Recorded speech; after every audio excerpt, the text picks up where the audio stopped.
Hello and good afternoon to everyone. My name is Paul Rosen and I am the Executive Chairman of Global Go.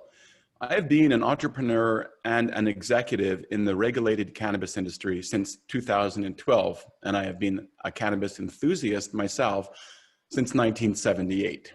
I'm shocked, awed, and delighted by how quickly the cannabis industry has transitioned itself from a basement industry mired in controversy to a global concern transforming the health and wellness of hundreds of millions of patients and citizens across the planet, while also providing a much needed economic boost to regional economies all over the world. I started my first cannabis company back in the dark days of 2012, which I then took public on the Toronto Stock Exchange 2 years later. In 2018, this company became the first cannabis company ever to list its shares on the NASDAQ exchange, and it became a unicorn. Any preconceptions I may have harbored about what outcomes may be possible in cannabis were shattered by that experience. It is incumbent upon all of us to dream as large as possible in order for our industry to deliver on its massive potential. Today's webinar topic is the Africa Cannabis Journey. The African cannabis industry has exploded in recent years, led first by Lesotho, the first African country to introduce a legal cannabis industry, but followed quickly by several African countries, including Zimbabwe, South Africa, Malawi, Zambia, Ghana, and Uganda, who have each taken their own steps to set up legal cannabis markets. However, it's fair to say that as the global cannabis industry has experienced strategic, operational, and capital challenges, the ripple effects have been felt throughout the continent. Today's webinar will focus on the African cannabis journey to date and how in such uncertain times, the continent can fully unlock the health, industrial, and developmental potential of this transformative plant. In that vein, I am so delighted today to formally announce the launch of Global Go Africa, a strategic partnership between Global Go and the Africa Cannabis Advisory Group, ACA for short, to service the developing African cannabis industry. The ACA group has been a pioneer in Africa's growing cannabis industry, offering consulting, business development, capital raising, technology solutions, marketing, brand development, and recruiting and compliance services for the African cannabis sector. With this strategic partnership, ACA will now work alongside Global Go to expand the range of services provided for the African cannabis market. The strategic partnership will leverage Global Go's international reach, its broad industry experience, its in-depth industry knowledge, and strong industry position within North America, alongside ACA's extensive experience on the African continent to offer leading industry services. This partnership will facilitate the expansion of cannabis hemp companies within Africa, as well as cannabis hemp investments and product exports across borders between Africa, Europe, and North America. The strategic partnership will operate under the banner of Global Go Africa with shared office space in Johannesburg. The ACA team brings a depth of experience, advocacy, and business acumen in a highly regulated industry. And at Global Go, we could not be more excited about the creation of this transformative alliance between our two firms. Okay, now let's get to our incredible program today. To kick things off, I am honored, humbled, and absolutely thrilled to introduce our guest speaker, Myrtle Clarke. Myrtle is the managing director of Fields of Green for All, and she is one of the world's most influential cannabis activists. In 2010, Myrtle and her late partner, Julian Stobbs, were arrested in their home in South Africa on charges of possession and dealing in cannabis. They were so indignant that they did something truly heroic. They sued the government on charges of enacting unlawful laws. As full-time drug policy activists, they have traveled both nationally and internationally in order to give a voice to civil society's concerns around drug policy reform. In 2013, they established their not-for-profit Fields of Green for All to promote the legal regulation of cannabis in South Africa, working to ensure that all citizens share the benefits of legally regulated cannabis by guiding individuals and communities who had been historically marginalized by use, cultivation, and trading cannabis. Julian and Myrtle worked tirelessly to raise awareness about the plant and its potential in order to create an open industry benefiting all South Africans. The devastating loss of Jules Stubbs to an act of senseless violence during a house robbery a few weeks ago has impacted every corner of the cannabis community, both in South Africa and across the world. And the entire cannabis community mourns the passing of this fearless warrior who dedicated his life fighting for freedom and fields of green for all. In lieu of a webinar registration fee, we are encouraging each attendee at today's webinar to make a donation to Fields of Green for All. There's a link provided on your screen. We are so proud to support this organization, and I hope you will as well. Without further ado, ladies and gentlemen, the incomparable Myrtle Clarke. Thank you. Thank you so much for that lovely introduction and for inviting me here to be the voice of your conscience, because that is my role as a civil society activist here in South Africa. And I'd like to stress right from the beginning that the African cannabis industry is 700 years old.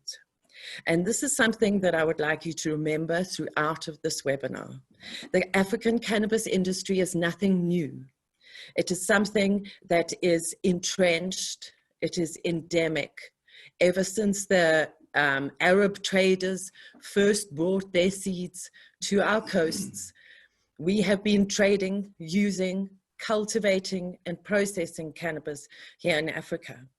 So that is why I call myself the voice of your conscience, because it is an uphill battle for us as civil society to be heard. And many people say that, oh, you know, we just have to educate the public because there's such a stigma surrounding cannabis. But I'd say we've done that. I'd say that all over Africa, people speak about cannabis. We've got our advocates, we've got our lobbyists, we've got our people who use cannabis and advocate for it. What we need to do now is actually educate the lawmakers, because there's a huge gap. One just has to look at the recently private purposes bill that was put before Parliament here in South Africa, and you will just see there clearly in black and white that our lawmakers do not know about this plant. And I think as civil society, we need a really strong partnership with those people who have got the money, who have got the expertise. Those people who are saying, oh, we're going to create the African cannabis industry. No, you're not. You're going to help us legitimize the African cannabis industry. So we have, as you said, we've been working for the last 10 years. It's on the 5th of August, it was 10 years since Julian and myself were arrested in our home. And just to create a bit of reality around this, the police arrived in 2010 on that August morning at 2 o'clock in the morning. And they went and they bashed down our kitchen door in order to arrest us for this plant.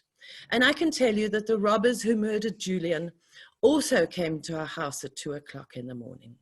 So my next point, over and above educating the lawmakers, is to stress that we want the South African Police Service and cannabis to be removed as far as possible from each other. Because we have an arrest helpline here at Fields of Green for All, which operates 24 hours a day and has been going since 2011. Although since the constitutional judgment of 2018, we've seen a drastic reduction in cannabis arrests, but we still have arrests every single day. The arrests are tied up in corruption. A lot of the time the police just steal the stock and the case never goes to court. So what we really need to, as cannabis business people, as people who understand the 700-year-old African cannabis industry, is we need your help to establish a cannabis ombudsman, to establish something that is the go-between between the public who use, trade, and cultivate cannabis and the South African police, an ombudsman that moderates the situation, that establishes where the harm has been done, where the one human being has harmed another human being by their cannabis use, cultivation, or trade. And if harm has been done, then yes, for sure, hand it over to the South African police. This is a very, very important partnership.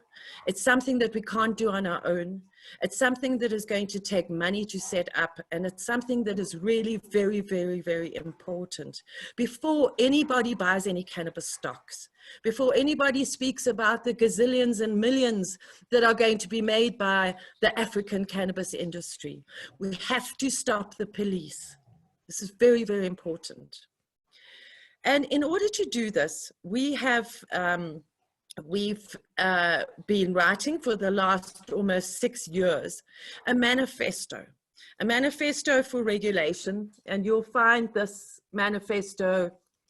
You'll find it on our website. There's a PDF, or you can order a hard copy of the final draft. The final is going to come out by the end of this year. And this manifesto outlines what is needed in order to create social equity in cannabis in South Africa. Obviously, our dream of the cannabis ombudsman and getting rid of the police is in there. But in there is everything that is needed in order to legitimize the existing cannabis industry. Because right now, I can assure you that the guy who sells the matchbox of weed at the gas station on the corner is not going to have any part in the so-called new cannabis industry. And as Julian and I have been saying hundreds of thousands of times over the last 10 years, if there isn't some way for the guy who is selling the matchbox of weed on the corner to be absorbed into the legitimate cannabis industry in South Africa and put food on the table and keep the wolf from the door, then cannabis is not legal and our job is not done.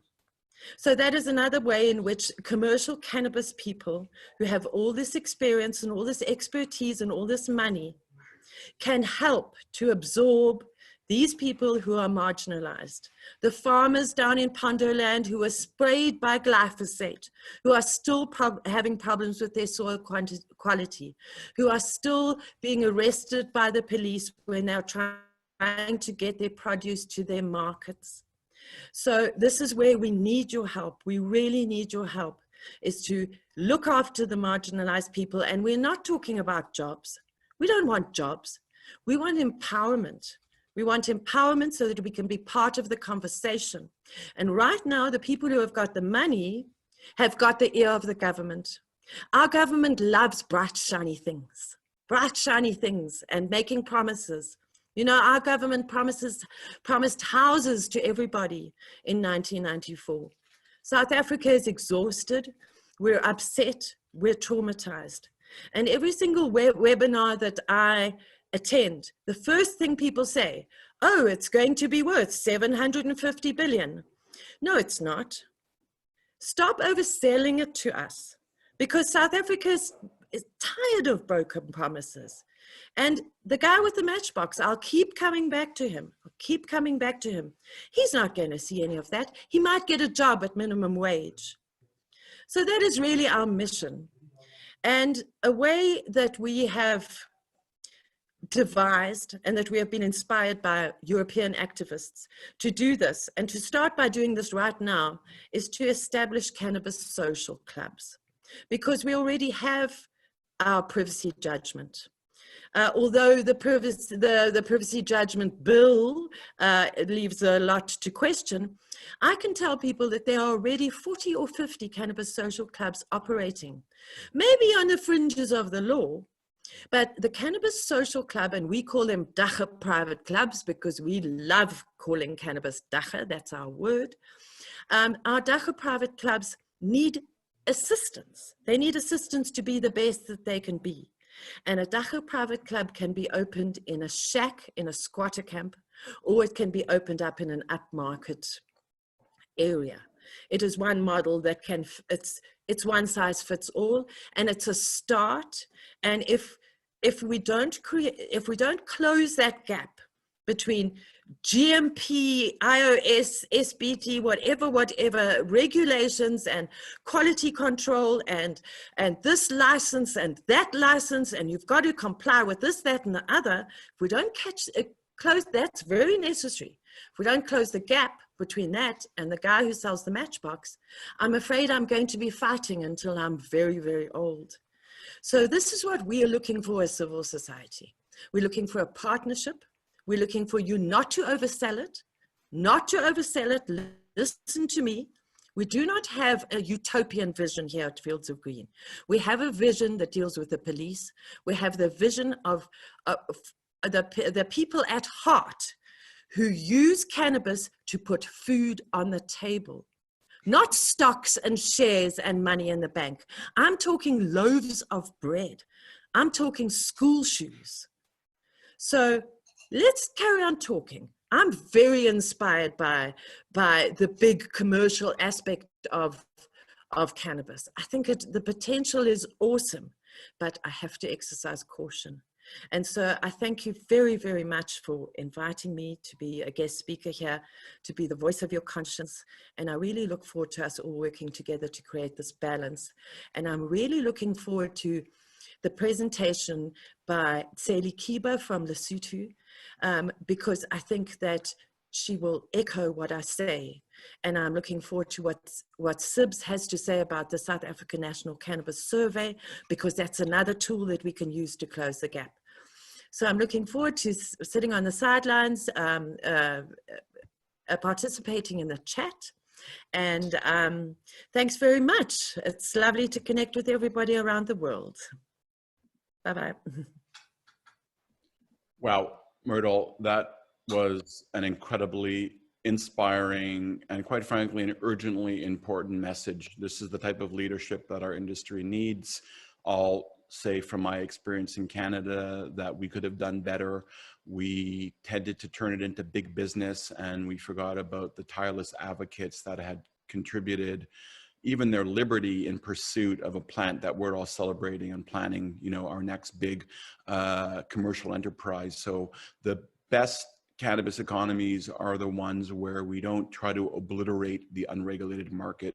It's where we vend it in and invite participants from the old unregulated market to participate in the new regulated market in order to achieve all of the lofty ambitions we have for this plant. Myrtle, on behalf of the entire global cannabis industry, we thank you sincerely for your incredibly important advocacy work that will continue to profoundly improve the health and the welfare of communities across Africa and, in fact, the world. Thank you.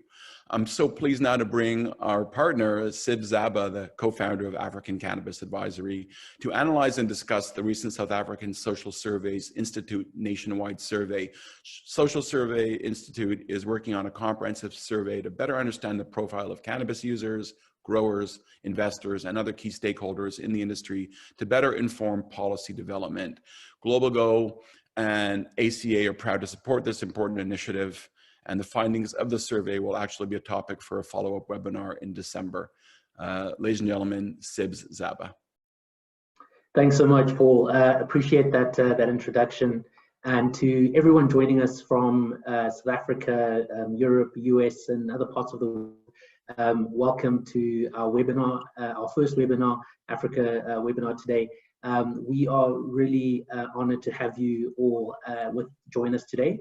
And we are very, very excited about what is only the beginning of what promises to be a very long, fulfilling journey as the cannabis industry grows and develops over the next few decades. But I think we all have quite an important role to play in what the story looks like. Us at ACA Group have been in the industry for sort of 12 months formally and roughly 18 months in terms of a little bit of a research period before that. I wanted to briefly touch on and expand. I wanted to expand on this Social Surveys Cannabis initiative, which Myrtle touched on and Paul touched on, and just to emphasize and sort of unpack that a little bit. Social Surveys Institute is a South African NGO that has been involved in bringing forth very important social issues via in-depth research projects. So everything from HIV, AIDS to education, a lot of social surveys work has been used to drive and influence policy formulation and decisions. When we came across the Institute, they had been looking for a way to expand on what the African or South African cannabis industry looked like. The key thing that the survey is trying to solve for is for real and reliable data. So one of the big issues in the industry today is that we just don't know what the industry looks like at a granular level. This makes it very challenging for investors, entrepreneurs, governments to make decisions that are for the best interest of the industry long term. And so we are, ourselves and Global Go are sponsoring the first phase of this survey, which is looking to have a minimum of 5,000 participants. We've already started, and as Paul mentioned, we've reached 2,000 participants to date. With your help and with much more effort over the next couple of weeks and months, we think that by the time we get to December, we'll have our next webinar. We'll be able to showcase some of the findings from the great work that Social Surveys Institute is doing in this space. And now I would like to move on to introducing our keynote speaker for today, which is Daphne Fafudi. Daphne is the Medical Controls Officer at SAHPRA, which is, for those of you who are international and may not be familiar, SAHPRA is the South African Health Products Regulatory Authority. They oversee the cannabis as it stands, but there are discussions about how that might change. Daphne is probably one of the most sought out and popular people in the South African cannabis market at the moment, due to the fact that she's responsible for the inspections, the licensing, and so forth. So someone whose insights and experience and perspective is incredibly important as we look to unpack what at least the South African chapter of the cannabis journey has looked like. Daphne is a pharmacist with over 20 years experience in various sectors in the pharmaceutical sector, and over 15 years of experience and leadership roles in management. Her qualifications include a master's in pharmacy and an MBA from Wits University in Joburg. Her responsibilities at SAHPRA include inspecting health products and ensuring that these comply with the provisions of the Medicines Act. In terms of cannabis, Daphne is responsible for all matters related to licensing, inspections, issuing of permits for medical cannabis, and previously hemp. She's the secretary of the Ministerial Advisory Committee on Cannabis and the Interministerial Committee on Cannabis. She represents SAHPRA and the Department of Health at platforms such as the Master Plan on Cannabis, the Presidential's Job Summit at NADLEC, and other forums on cannabis across the country.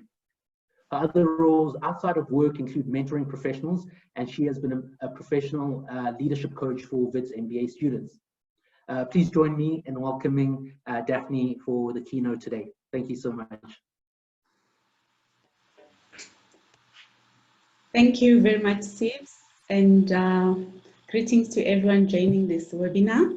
I'm excited to be presenting to you, and I would like to start by saying SAHPRA exists in terms of the Medicines and Related Substances Act, and the mandate of SAHPRA, it pivots around the quality, efficacy, and safety of all health products, including medicines, medical devices that are in the market in South Africa.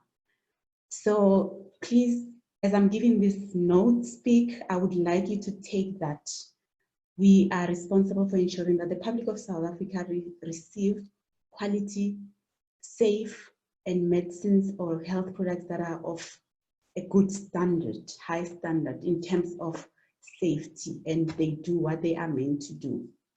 In terms of cannabis, I would start with international obligations. So South Africa is a signatory to the UN, and cannabis is classified internationally as a narcotic substance, and we are therefore obliged to comply with the Single Convention on Narcotics Drugs, the Single Convention of 1961.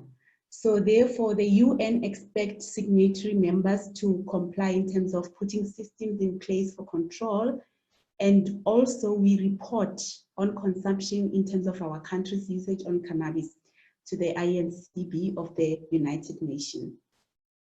And then locally, we will recall that in 2018, the Constitutional Court declared that the Medicines Act and the Drugs and Drugs Trafficking Act were unconstitutional in making cannabis banned substances and not making it available for private use, at a private place by an adult. So we needed to align the Medicines Act and the Drugs Act, which is monitored by the Department of Justice and Constitutional Development. So, and Concord gave us 24 months to comply to this. So how did SAPRA then align itself to these requirements by the Concord? So on 22nd May this year, through a process of consultation, and as Sips mentioned, the Ministerial Advisory Committee on Cannabis and other consultative forums, including at NETLAC. So what we did, we amended the regulations to make sure that we align before the Concord effect, what was required. So what we did, we approached this through amendment to our schedules. So cannabis was classified under Schedule 7. So in terms of amendment, we therefore amended to do what? We therefore removed the inscription of cannabis, and then we therefore listed THC, tetrahydrocannabinol, and then the CBD which is the cannabidiol. So THC now becomes a Schedule 6 substance, and CBD will be a Schedule 4 substance or Schedule 0, depending on the specific requirements met. And we therefore, having removed cannabis inscription, meaning that hemp also will become available. Hemp being the low THC, it will contain, in terms of our specification, less than 0.2%, and therefore it will be regulated by the Department of Agriculture. And it will therefore enable industrialization in terms of making sure that the products relating to cosmetics, food, nutraceuticals, beverages, textile, building material, and all that will be available through the Department of Agriculture, because these are non-medicinal products, and then they don't need to be regulated through SAPRA. And remember, our mandate is in terms of the Medicines Act, and where the regulation of cannabis now is purely in terms of health products with the medicinal claims and those that are medicinal. So hence, we will enable access in terms of cultivation. We will regulate cultivation, because remember, THC, we still have to report internationally. It's an internationally controlled substance. So we will still regulate THC containing product. We will still regulate CBD containing product. So the cultivation of cannabis we will regulate, and also manufacturing and export and import of products we will still regulate. Having said this, I just want to mention that at the moment, government is busy with the National Cannabis Master Plan framework to establish the policy framework that needs to regulate cannabis in the country, looking at the pillars of effective regulation that addresses the need of the country, sustainable seed supply system, and this one will be led by the Department of Agriculture, research and development, which will be led by the Department of Science and Innovation, sustainable producer support system also will be led by agriculture. The market development, it will be led by the DTIC and the small business department. Supplier development systems will be led by the Department of Trade and Industry and Competition, together also with the Department of Small Business, and manufacturing and product development as well. This will lie with the DTIC and the small business. Then the other pillar, the 8th pillar, will be the education, communication, together with the capacity development. This will be led by your social development, Department of Education, Department of Communication. And this 8 pillars, in terms of effective regulatory system, SAPRA, together with the Justice and Constitutional Development, will be leading this. So I mentioned what SAPRA has done, and then we know that the Department of Justice is responsible for the Drug and Drug Trafficking Act. They have approached it through their amendment to their schedules, but also with the introduction of the cannabis bill that Myrtle spoke about. So this National Cannabis Master Plan will include all the necessary stakeholders, because this is a platform that will be able to address cannabis in terms of the needs of the country. I just wanted to say that as SAPRA, our mandate is limited, and as you can all agree that we need to make sure that our products that are going into the public out there needs to be of high standard. When I say high standard, I mean they need to be safe, they need to be quality products, and they need to do what they are meant to do. So SAPRA regulates in terms of that. And unfortunately, we can't go beyond that mandate. Hence, we rely on these other 7 pillars of the National Master Plan to ensure that this is encompassing. We are South Africans as well, and we would also like and appreciate that cannabis as an industry, with the aim of growth and development of this industry, and also making sure we contribute to the economic growth, poverty alleviation, and job creation. So together we make sure that we make this work, but at the same time making sure that we do not compromise the public out there. So that, in short, is what I wanted to contribute, and then I will also be sitting in the panel. If there are questions that are meant for me, I will be happy to answer them. Thank you very much.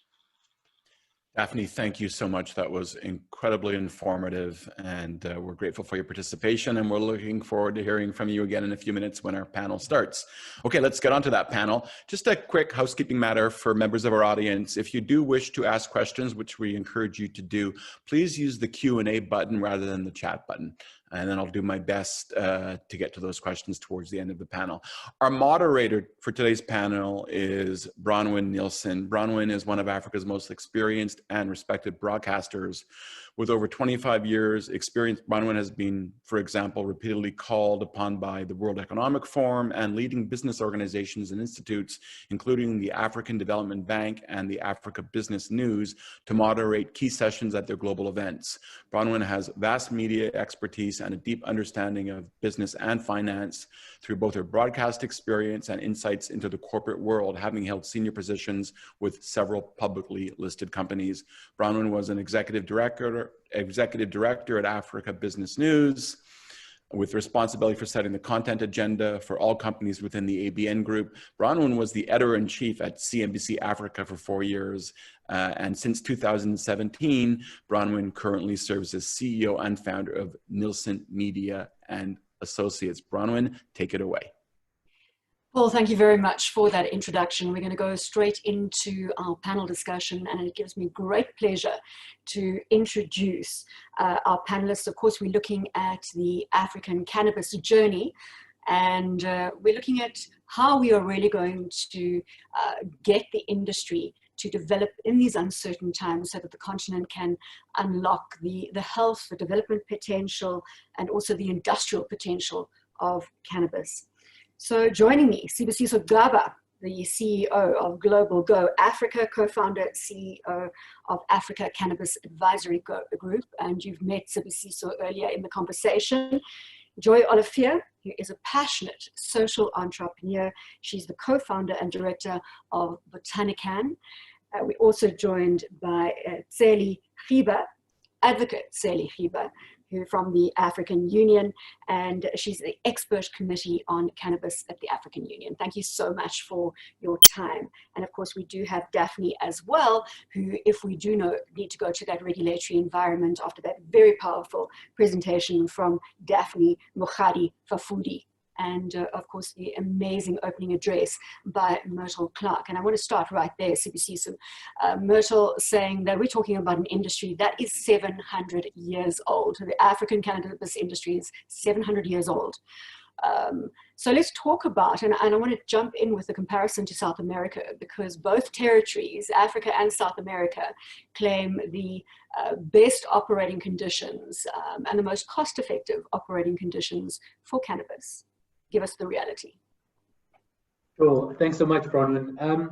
So just to provide a bit of context, South America has, I think, certainly been, let's say, has certainly been a few years ahead of Africa in the way of the development of the legal cannabis industry. There's a number of reasons for this, but I think first and foremost is its proximity to North America. Now, the cannabis industry, in the way of capital, in the way of innovation, in the way of global sort of expansion, has been a Canadian and US story, with Europe being the next sort of chapter in terms of large-scale growth and development. And so South America's traditional and historic roots and trading roots with North America almost lifted it up in unison with the development of the industry. Now, with Africa, our trading routes are much more linked to Europe. And so the viewpoint is that Europe is probably about 5 years behind 5 years behind North America in the way of the establishment of the sector. And so Africa is also a little bit lagged from that perspective. But we certainly do possess many qualities that give us a competitive advantage, particularly in low-cost cultivation. And I think one where, as we begin to develop domestic industries and allocate resources towards unpacking and understanding the plant, we will begin to also, grow with the development of the local and European cannabis industry. Joy, if I can bring you in here in terms of Africa's need to address the perception issue around product quality and compliance. Yeah, with our age-old industry now being newly regulated, there's a lot of work to do. Every action that each company does necessarily influences and impacts the global perception of our industry. And so we really need to collaborate. It's only through actions and results that we're going to be able to shift the perceptions around quality and standards. And so the environment needs to be enabling for that. So I'm excited to hear about the master plan. I'm excited to hear about the potential. I think that with smart regulation and accessible and affordable testing and services, then our industry can start to shift the perception about what we're producing globally. Certainly much has been made of the Africa Continental Free Trade Agreement in terms of boosting intra-Africa trade, but how is it going to impact the cannabis environment? Do you think it's going to give it a real boost? Okay, thanks, Bronwyn. Basically, the African Free Continental Free Trade Agreement can facilitate the growth of the cannabis industry by giving access to a larger market. The Free Continental Agreement is estimated to reach a market of about 1.2 billion people. And I believe that there are also other mechanisms as well as efforts within the AU that further complements the growth of the cannabis industry. And for example, I would like to cite the African Medicines Regulatory Harmonization Initiative, and that looks to harmonize the way in which medicines are registered across the continent. So for one, that would ease transportation of the different medicines and the use as well. And I think also what is crucial in the scope is to also look at how cannabis is scheduled across the continent. And you'll find that with a lot of countries, it's based on what is set out in the international treaties, which is obviously up for debate. And with that, I think there's also a huge incentive and need to also look at balancing the relationship that people have with cannabis from the commercial side, which the African Free Continental Area would facilitate, but also to balance that with the very old and traditional industry that has persisted for many, many years, as Myrtle said earlier. Sibusiso, you have moved from the investment banking environment into the entrepreneurial role, Africa Cannabis Advisory Group, and you've traveled extensively. You've investigated the cannabis story globally. So what would you say are the opportunities that entrepreneurs in Africa are not capitalizing on that you've seen in other territories? Sure. So I think in Africa, we've, in terms of the, let's say, the ecosystem of clients and participants that we know, there's certainly a strong bias towards viewing cultivation as the cannabis industry. So, you know, probably 70 to 80% of the engagements that we have with clients or prospective clients in Africa are stakeholders, entrepreneurs, and individuals who are focused on growing and want to grow and see that as the entire industry. But with the time that I've spent abroad before starting ACAS, I spent about 4 months traveling around the world doing extensive research on the industry. You realize that there's an entire ecosystem of businesses and services that work around cultivation. And so, for example, in Canada, North America, a lot of the capital that's going into cannabis now is going into research and development, and it's going into brands and creating a story around, with a particular individual, community, and their journey in the cannabis world. And so I think in the way of Africa, I do think cultivation is important. I do think it's for example, beginning to tell the story of a particular strain of cannabis or a particular community, that has used cannabis for economic sustenance and so forth, is something that is particularly compelling. And secondly, thinking about the process beyond cultivation. So thinking about processing, extraction, formulation, those areas, coupled with our some of our really unique strains, allow for, I think, for really strong economic opportunities, and opportunities that can have as much of a, let's say, a social dividend as a cultivation-focused idea or opportunity. Joy, earlier Myrtle Clarke was imploring us not to talk up this industry into a fairy tale, and that we need to be realistic about the opportunity. And that brings us to the economics of the cannabis environment. And if you can just give us a sense of how you talk to supply, demand in the broader industry, and of course pricing, because at the end of the day, this has to be a realistic story if it's going to be sustainable.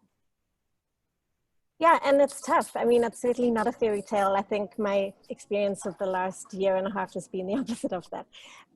When we first went and so Botanican got our license in late 2019 in Lesotho, and at that time the prices were astounding. They've since plummeted really quickly, and so we've had to adjust our business strategy. Whereas we were originally planning to do wholesale sales, we've now had to bring forward our decision to do branded and white label products, which is actually a blessing in disguise, because as Sib says, it provides us an opportunity to tell the story of the Harakolo community that grew this first crop, and the amazing results that we've achieved as a result because of where and how it's grown. And so we're extremely proud to be bringing our sun-grown, organic, medicinal and wellness products from Lesotho to the world. And I think there's an opportunity for the whole of Southern Africa to be bringing these amazing products to the global market. Tseli, one of the big problems on the African continent, the different rules and regulations that we find in each territory, and certainly there's a lack of synergy, even if you talk about regional, East Africa versus West Africa versus Southern Africa. So if you talk to me now, weigh in from a legal perspective in terms of the regulatory framework, across the African continent, and whether that is conducive to enabling this industry to get off its feet in a proper and commercial way, not disregarding the fact that, again, Myrtle said that this is a 700-year established industry across the African continent. Mm-hmm. Okay. Basically, we find that African countries are at different stages, obviously, of development economically, and there's also unique contexts and approaches to the cannabis industry. So that's why you'll find that Lesotho, which is smaller and enclosed within South Africa, has been the leader in the cannabis industry on the continent, whereas you find that by comparison, South Africa has been a bit slower in the uptake. And that is obviously also due to various factors, economic pushes and incentives, and other regulatory hurdles and challenges. So we find that the context that each African country finds themselves in is quite unique, and regulators and policymakers, in light of the high stakes involved in the industry, do try to approach the industry in a cautious manner, and trying to balance the needs of their local and domestic environment while complying with the international treaties. However, even in light of those challenges, there are currently efforts across the African Union to harmonize approaches by member states.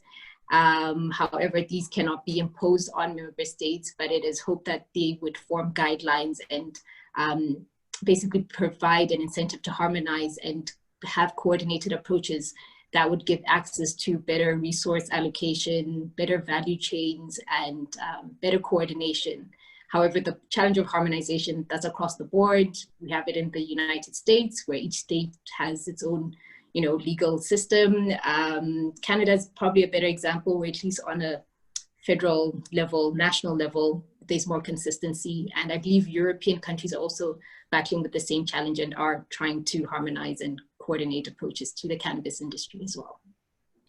So I'm going to put this question to Sibusiso, but Daphne, if you are with us at this time, I would love to get a little bit more detail on the National Cannabis Master Plan in terms of timing, the framework. Joy earlier certainly pointed forward to looking forward to that framework, and perhaps we can get a little bit more on expected timing. But Sibusiso, while we wait for Daphne to enable her camera, COVID-19 is a reality, and it is setting many, many industries back.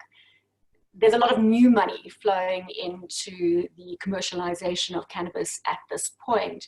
Do you think that this is really going to see a pullback of that money flowing into the plant? Sure. So I think COVID is quite an interesting one, because it's produced both headwinds and tailwinds for the cannabis industry. If you look at the response in North America, what came as a surprise to many, many in society, was that cannabis in legal states and I think to some degree in Canada was categorized as an essential good. So those, even in the midst of the lockdown, those stores were open due to sort of people's medicinal needs for the plant, people's needs for sort of peace of mind through quite a challenging and turbulent time. And that period saw record sales of cannabis in that part of the world. And so I think in terms of the let's say medium to long term, I think that the COVID will certainly shift the demand curve of cannabis up. So I think it will be certainly a positive in the way that people think about treating medical conditions, natural medicines, and so forth. In the short term, I think that there are some real challenges that this has caused, particularly in Africa. We do have a situation now where most of Africa will be in recession, if not all of Africa, due to COVID and potentially an economic depression. So that means entrepreneurs, corporates, governments have had to or will have to relocate or reassign budgets towards kind of survival mode and looking to sort of keep afloat, if you will. And so, a lot of the discussions that we are having now with a number of stakeholders is around how can you look to still participate in the cannabis industry, but perhaps look to participate at a much lower capital initial capital base. So you at least are participating, you are at least helping to set up the industry, but it might not be these very large scale cannabis sort of projects and initiatives that we've become used to. So starting at a much smaller scale and fine-tuning business models, private-public partnerships at that scale, and then as and when economies are in a position to finance cannabis, that capital can become available. Daphne, let's get the timelines, if it's possible, on the National Cannabis Master Plan that you referred to in your keynote address. Thank you, Bronwyn. The National Cannabis Master Plan is coordinated by the Department of Agriculture. Unfortunately, I can't speak on their behalf, but what I can mention is that at the moment, the consultations are still within government, and they are at the moment creating a list of non-government and cannabis interest groups who needs to be part of consultative process. And I think they will be communicating that in due course. I don't have the information, but I would advise that in the next webinars, if you can please include the stakeholders that I have mentioned, it would really be helpful because we will be complementing each other in when we are speaking on this. But I know that the Department of Agriculture and the DTIC are working together in this coordination, and this is by instruction of Parliament. Thank you very much. We can't have a discussion on cannabis and the production lines without talking about climate change, because this is the essence of sustainability in the world at the moment. So I'm going to throw this open to our panelists in terms of climate change and how this is impacting the cannabis African journey. Bronwyn, I'll jump in. Joy, let's hear from Joy, and then Sibs will come back to you. Yeah. I'm just excited because this is my favorite question. I think that the cannabis industry holds huge potential for solving some of our greatest problems, from social problems and economic problems, but also environmental ones. 1 hectare of cannabis can absorb 22 tons of carbon dioxide, which is significantly more effective than a forest. And it also absorbs the toxins that are harmful and other harmful materials from the soils, and it prevents soil erosion. So if we do regenerative farming practices, and maybe it's a blessing in disguise that COVID has meant that the capital is going into smaller initiatives, because if we can do regenerative approaches and do sustainable farming practices, we can really make a shift in climate change issues. I can't believe our timing. We are almost at 5 to 8, and I'm going to bring Paul Rosen back into the conversation now, because I know there's an additional Q&A that we are going to take from the audience. I see we've got a number of participants, Paul, lots of questions coming through from a very interactive audience this evening. And I know Sibs will probably want to pick up on his point on climate change, because it looks as though that is stirring up a lot of passion. But Paul, I'm going to hand over to you at this point. Thank you so much, Bronwyn, and thank you to our panelists for an incredibly informative and entertaining session. Yeah, we actually have a lot of questions. I think this is the most amount of Q&A Global Go has ever got at a webinar, so I'm going to take that as a very positive sign that 1, we have an engaged audience, but 2, we're really touching on some really important issues as this industry starts to reach sort of critical scale. I'm not going to have time to get to everybody's questions, so please, if I don't get to your question, feel free to reach out to any one of us on email or LinkedIn. We want to hear and respond to everything. All right, in no particular order, I'm going to start with the question from Pierre Vandolph, and sorry if I mispronounced any names here. Specifically, cannabis is legal in many countries. How come these countries, plus many USA states, do not have to comply with the UN Single Convention and INCB regulations? As a sovereign nation, why does South Africa feel it must comply with these patently outdated rules, otherwise ignored by many countries? Whoever wants to handle that hot potato, I will give you the microphone. Okay, I think I can take that. As I mentioned, we are a signatory to the UN. And remember, whatever policy decision that we are making, it needs to be taken at a policy level, at a country level, and we need to be able to demonstrate that we have systems in place that we will be able to regulate this substance, because we are still a signatory. So the UN does not dictate how we must do things, but we need to demonstrate to the UN that as a signatory, how do we comply with international standards, and what measures and systems in place do we have to ensure that, because remember, we need to be cognizant of substance abuse, and we know that in South Africa, this is also used as a gateway drug. And in terms of social responsibility and also for protecting the public, we also need to put systems in place. If we want to legalize cannabis, it will be a policy decision. And hence I'm saying the master plan with the 8 pillars, they will be looking at such, and hence the participation of all stakeholders that are affected will be so key to ensure that whatever policy that the country comes up with, we will be able to defend it and also be able to demonstrate that it is a good one and it will work for the country. Thanks, Paul. Thank you so much. Fantastic. I'm sure other panelists want to weigh in, but we've got to get to another question because we're running short of time. All right, I have so many to choose from here. This one is from Peter Mubanda, and it relates to money. Money does, unfortunately, if not make the world go round, help it spin a little bit. And it's actually for Sib. Sibs, the question of money in cannabis in Africa, could you elaborate on it? Assuming all aspects of the supply chain can be accessed, is there money for the development of these segments from private enterprise or from the banking industry? Or is this still a thing where one keeps looking towards the government for financing?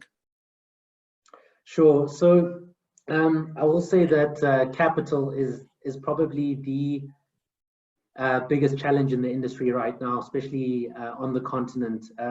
I think where Lesotho did exceptionally well in this industry was that they moved very quickly. So sort of 2017, Lesotho effectively opened the legal cannabis market, and by our estimates, they've attracted over $200 million of foreign direct investment into the cannabis industry. Unfortunately, we have gone through a period in the industry where the market has corrected. So if you look at equity markets in cannabis, there has been a sell-off, which we think is a sort of as a result of what is expected to be a natural evolution of the industry. So some teething issues with growth and development, issues around regulatory environments and so forth. So capital has dried up in general. However, we have seen that with our client group and stakeholders that we work with and engage with, capital is available for businesses that are exceptionally well thought out, with strong teams that are globally connected, because this is the global aspect of it is quite important, at least for this chapter. There will be, I think, more emphasis on local, you know, as legalization sort of rolls out. And one where there is some kind of edge. And I think a good example of this is actually Botanican, which is Joy's company. It stands out versus some of the other businesses in the industry because it is a social enterprise, but one where quality, execution, you know, aspects such as you know, strategic international partners are being considered in the mix, and that really stands out versus what we see, which is typically a very, you can almost copy paste so many of the different businesses that come across our desk.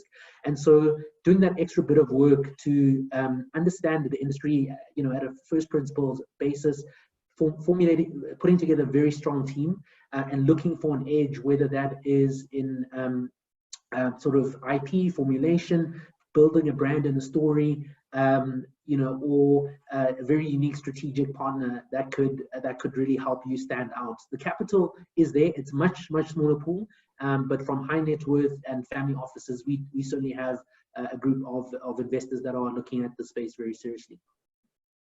Amazing. we're near the end of our time, but I'm going to keep going unless someone tells me not to.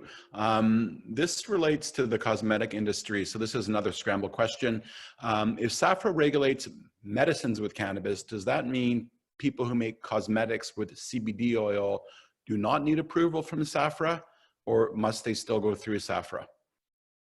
Maybe either Joy or City, if you feel comfortable with that one, we could hear from you. Otherwise, I will let anyone else figure it out. Okay, in terms of SAFRA, we regulate health products that have got medicinal claims or that contain substances as CBD, as I mentioned that we have specified how we are regulating CBD. But if you're speaking about cosmetics, we will look into the content. So the exceptions that we are making in terms of quantities, there are quantities that we exempt, and then also the claims that are also made, we also exempt if they are acceptable. So in cosmetics, that will be allowed. And but remember, in terms of the facilities that would manufacture those products, it will depend on how do they acquire the raw material and all that. So we do define how we will be regulating that, but we don't regulate cosmetics. That falls under the Foodstuff and Cosmetic Act, which is under the Department of Health. So yeah, but Great. we do define how we regulate CBD. For further information, one can contact us outside this. Yeah, Daphne, I should say there was a remarkable amount of questions about the pillars, about just all sorts of areas that you had touched upon, the master plan. So I think there's a strong appetite to learn more about the master plan and the pillars, and maybe at a subsequent event we can spend some time unpacking. We're getting near the end of our time, but I still feel that if everyone's okay, we can keep going just a little bit longer if I'm not taxing anyone's schedule. This is a question for either City or Joy. It's a straightforward question.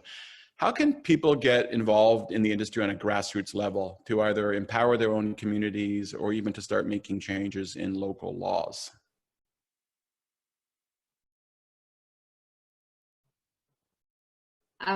Thank you for that question. I think there are various ways that people can approach that. And I found that activism, particularly within the cannabis industry, has been very consistent over the years. It's just that the take up was much slower. So I think it's through activism and through, but also through trying to maybe organize communities to rather approach the government and representatives in a consistent manner and in an organized manner to basically set out what maybe the demands are. Because we tend to find that, say for example, with the countries within the SADC region that have allowed for licenses to be issued and so on, as highlighted also by Joy, that licenses tend to be quite expensive. So then the question would be, how can a community access the license to enable them to deal in the industry? And we find that sometimes they may be able to pool and attract investments with the right initiative that can appeal to investors. But also, I've also been impressed by other models that are comparative to the cannabis industry in the African context that I believe can also be implemented here, such as allowing programs where these licenses can be paid up over time once maybe the community has had something going and has started a commercial venture. But at this point, I think it's also very important to highlight that not everyone is looking to go that route into the industry.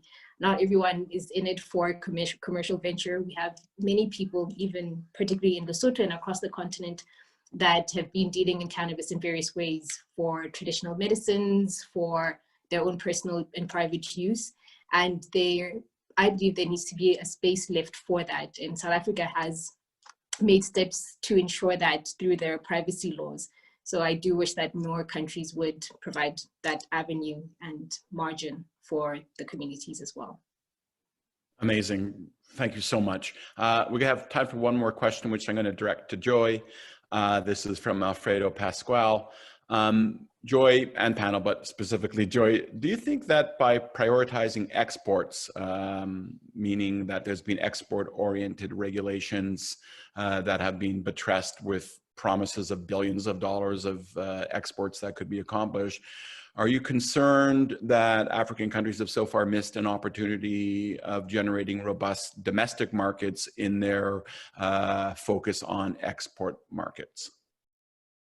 Yeah, I totally agree. I think it makes the most sense for us to meet our domestic market demands. There's a massive domestic market. The problem is the regulatory frameworks, where in Lesotho, our only markets really that we can access legally are through international exports at this stage. And so we eagerly await the change of the laws of the South African policy so that we can meet the needs of our domestic market, which is massive. Yeah, I totally agree. At least from my perch in Canada, we have we're not a large country. We're only less than around 35 million people, but it's still a robust market for us. And so I always think you should build your domestic market, and then the export market can fill in after that. Regrettably, we've run out of our allotted time, which is a shame because we continue to have questions pour in. I've never actually seen such an engaged audience. So first of all, my great appreciation to the audience for being so engaged and asking such a range of interesting and important questions, only a few of which I was able to highlight today. But I encourage all interested participants to continue to reach out to any of the panelists, our keynote, our moderator, or myself after the webinar. I think you'll find that we're all available and interested in having an exchange of ideas, not so much a Q&A, but an exchange of ideas. We're building this global industry because we really believe that best practices from one jurisdiction are easily migrated to another jurisdiction, and no doubt Africa will have best practices that the rest of the world will want to learn from, and perhaps the rest of the world will have some best practices that will benefit the development of the African industry as it really gets ready to scale up and deliver on its promise. I'm so grateful to all the panelists, to our moderator, and really I want to circle back to that incredibly inspirational message that Myrtle delivered to really set the stage for today. And I think that it's important, while we all sometimes get visions of dollar signs in our eyes about what this industry is, this doesn't work unless we really build a socially equitable platform to deliver. So in that whole construct, profits, people, let's put people ahead of profits for this industry. Profits will be there, of course, but planet, people, and then profits rather than profits ahead of planet and people. I would encourage everybody that found today's webinar useful, helpful, informative, to give back a little bit by following the donation link to be able to make a donation to Fields of Green for All. As long as people are imprisoned for doing the very thing that we're celebrating today, we have a problem in our industry. And the best way to improve the future of our industry is to deal with some of the injustices of the past. So I really encourage everybody to lean into that. A little bit of money expressed over a lot of people goes a long way. I'm sure that Myrtle and her colleagues will put that money to extraordinary use.